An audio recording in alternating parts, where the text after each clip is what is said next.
Hello students, today we will start chapter number 28 district administration. It means जिला प्रशासन. जिला प्रशासन क्या होता है? जो लॉ एंड ऑर्डर को मेंटेन करके रखता है जिला स्तर पर, डिस्ट्रिक्ट लेवल पर. जो डिस्ट्रिक्ट लेवल होता है इसका जो हेड होता है वो जो डिस्ट्रिक्ट एडमिनिस्ट्रेशन होता है इसका हेड होता है डीसी या डीएम, डिस्ट्रिक्ट कमिश्नर या डिस्ट्रिक्ट मजिस्ट्रेट बोलते हैं, जिला अधिकारी. इसको चीफ एग्जीक्यूटिव ऑफिसर भी बोलते हैं जिले का. ये कैसे क्या काम करता है, किस तरह से करता है, क्या इसकी प्रोसेस होती है अपॉइंटमेंट होने की, क्या इसका स्ट्रक्चर होता है, इसके अंदर कौन कौन से डिपार्टमेंट आते हैं, वो सब हम इस चैप्टर में पढ़ेंगे. सबसे पहले तो ये की टर्म आते हैं, कि इंपॉर्टेंट पॉइंट आते हैं जिनका हम यूज करेंगे इस चैप्टर में. ये वर्ड शब्दों का. एमिनिटीज इट मीन्स आवश्यकताएं, क्रेचे इट मीन्स शिशु गृह. अब आता है हमारा यहाँ से topic political division of India. You know well India is a large country, so it is divided many state and UT. जो हमारा भारत है, जो हमारा देश है, वो बड़े लेवल पे है तो उसके डिवीजन हो रखे हैं स्टेट लेवल पे, राज्य स्तर पे, उसमें भी हमारे केंद्र शासित प्रदेश आ जाते हैं. और जो स्टेट है उनका भी डिवीजन हो रखा है डिस्ट्रिक्ट लेवल पे. एक स्टेट में कितने भी डिस्ट्रिक्ट हो सकते हैं, किसी में 22 है, किसी में 33 है, किसी में 17 है, इस तरह से.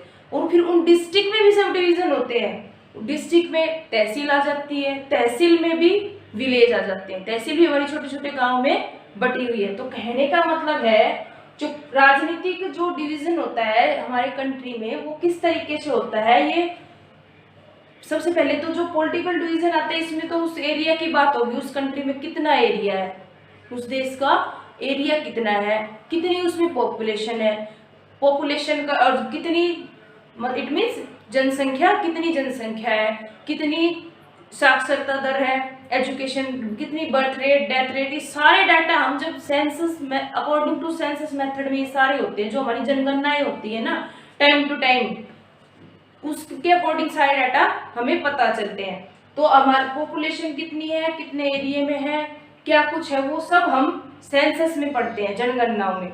तो कहने का मतलब है जो पॉलिटिकल डिवीजन होता है उसमें यही आते हैं जो राज्य होते हैं, केंद्र शासित प्रदेश होते हैं. अब करंट में 28 राज्य हैं और 8 यूटी है, यूनियन टेरिटरी, केंद्र शासित प्रदेश या संघीय क्षेत्र कह दो. जो हमारा स्टेट है वो भी डिस्ट्रिक्ट लेवल में डिवीजन हो रखा है. जो डिस्ट्रिक्ट लेवल है उसका भी डिवीजन हो रखा है तहसील में, और तहसील का भी किसमें हो रखा है, विलेज में. ओके. उसके बाद आता है स्ट्रक्चर ऑफ डिस्ट्रिक्ट एडमिनिस्ट्रेशन. जो हमारा डिस्ट्रिक्ट जिला प्रशासन होता है वो किस तरह का स्ट्रक्चर होता है. जैसे मैंने बताया इसमें इसका जो हेड होता है वो एग्जीक्यूटिव ऑफिसर होता है, जो डीसी होता है या डीएम कह लो, डिप्टी कमिश्नर या डिस्ट्रिक्ट मजिस्ट्रेट. ये बहुत ही एक्सपीरियंस पर्सन होता है. ये आईएएस का मेंबर होता है, इंडियन एडमिनिस्ट्रेटिव सर्विस. हमने देखो पिछले चैप्टर में पढ़ा लोकल गवर्नमेंट के बारे में, जो स्थानीय स्वशासन होती है, जो पंचायती राज होते हैं उसके बारे में हमने पढ़ा. जो उसमें ब्लॉक समिति होती है, जिला परिषद होती है, उसके जो मेंबर होते हैं उनको इलेक्ट करते हैं. ऐसा नहीं है कि जो डिस्ट्रिक्ट एडमिनिस्ट्रेशन है उसमें जो जिला प्रशासन है वो भी इलेक्ट, जो इसमें जिला अधिकारी होता है वो भी इलेक्टेड होता है किसी के द्वारा. नो, वो अपनी क्वालिफिकेशन के हिसाब से, अपने एक्सपीरियंस के हिसाब से इस पद पे काम करता है. ये सबसे हेड ऑफिसर होता है, एग्जीक्यूटिव ऑफिसर होता है अपने जिले का. हर एक डिस्ट्रिक्ट में अलग से डीसी होता है. अलग अलग जो स्टेट है उसमें डिस्ट्रिक्ट है, उनमें हर डिस्ट्रिक्ट लेवल पे एक डिस्ट्रिक्ट मजिस्ट्रेट होता है, जिला अधिकारी. उसके क्या काम है, किस तरह से क्या कुछ करना है, उस 100 से भी ज़्यादा डिपार्टमेंट है जो इसके अंडर काम करते हैं डिस्ट्रिक्ट लेवल पे. जैसे education department, agriculture department, society department, cooperative society department, ये जो सुपरिटेंडेंट ऑफ पुलिस डिपार्टमेंट, ये सारे इसके अंडर काम करते हैं.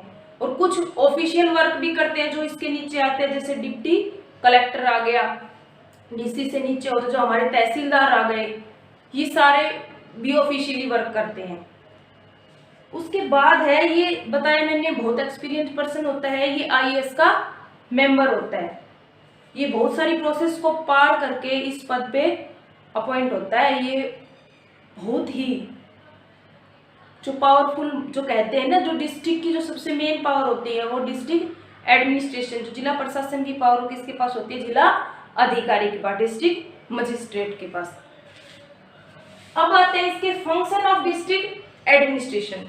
जिसे मैंने बताया, जो जिला अधिकारी होता है उसके बहुत इन डिस्ट्रिक्ट एडमिनिस्ट्रेशन में, जो जिला प्रशासन में जिला अधिकारी होता है उसके क्या काम होते हैं, किस तरह से क्या कुछ करता है। देखो, सबसे पहले तो यही हो गया maintain of law and order, providing, क्या करता है उसके बाद, maintenance of land record and collection of revenue, फिर civic amenities and development, after that supervising activity of the panchayat, and next is providing relief work, जो भी रिलीफ वर्क होता है उन पे भी ये अच्छे से काम करता है। सबसे पहले हम इसके बारे में पढ़ते हैं, maintenance of law and order, जो नियम और कानून व्यवस्था होती है उसको किस तरीके से काम करता है, ये कैसे क्या करता है, इसके अंदर क्या क्या आता है, कौन कौन आता है, वो सब हम पढ़ेंगे।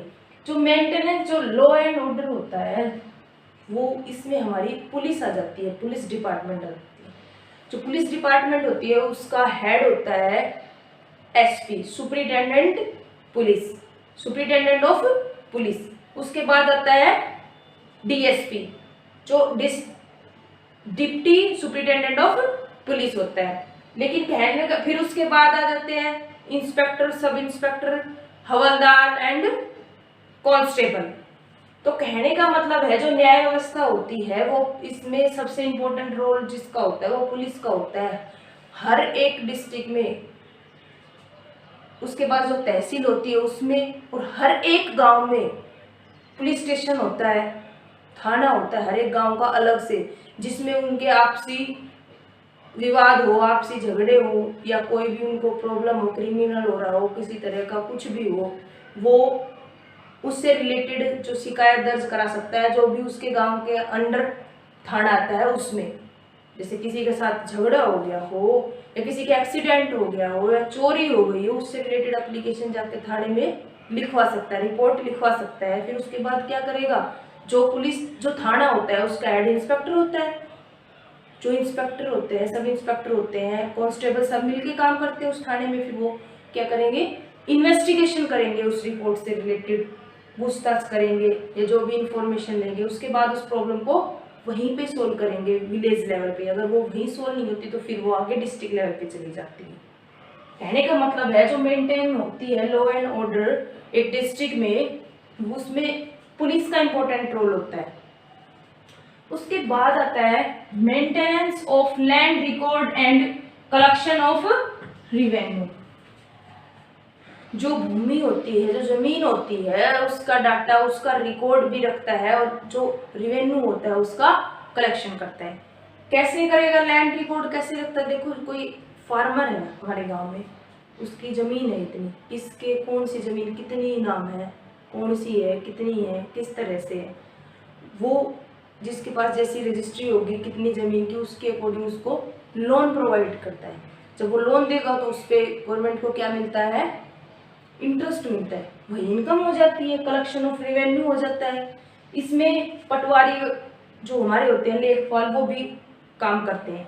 तो कहने का मतलब है, ये लैंड रिकॉर्ड को मेंटेन करता है और कलेक्शन ऑफ रेवेन्यू करता है। उसके बाद आता है civic amenities and development.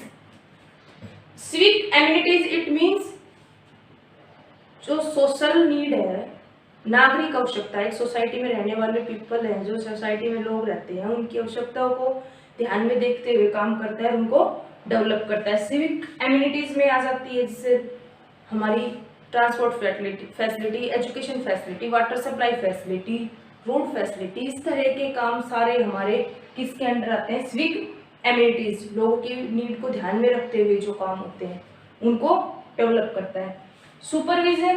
Supervising activity of the panchayat, जो विलेज लेवल पे जो हमारी पंचायत होती है, ब्लॉक समिति होती है, इन सब में कैसे क्या काम करना है, किस तरीके से करना है, रूल रेगुलेशन को, लॉ एंड ऑर्डर जो है उनको मेंटेन करता है।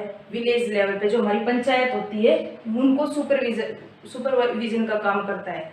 उनको गाइड करता है किस तरीके से क्या करना है, उसमें भी ये अपना महत्वपूर्ण योगदान देता है। उसमें भी इसका इम्पोर्टेंट फंक्शन होता है, महत्वपूर्ण योगदान होता है कि किस तरह से क्या करना है। अब उसके बाद आता है प्रोवाइडिंग रिलीफ वर्क। जो रिलैक्सेशन होता है ना, रिलीफ वर्क में भी ये काम करता है। जैसे इमरजेंसी सिचुएशन आ गई, बाढ़ आ गई, भूकंप आ गया, कहीं पे आग लग गई है, जिस तरह से जो भी नुकसान हुआ उसमें ये रिलैक्सेशन का काम करता है। जैसे गांव में ओले वगैरह पड़ जाते हैं तो उस टाइम क्या करते हैं, मुआवजा देता है। इस तरह के काम जो इमरजेंसी सिचुएशन के कारण जो भी हानि हुई है, जो भी लॉस हुआ है किसानों को, फार्मर को, तो उसमें भी ये रिलैक्सेशन का काम करता है।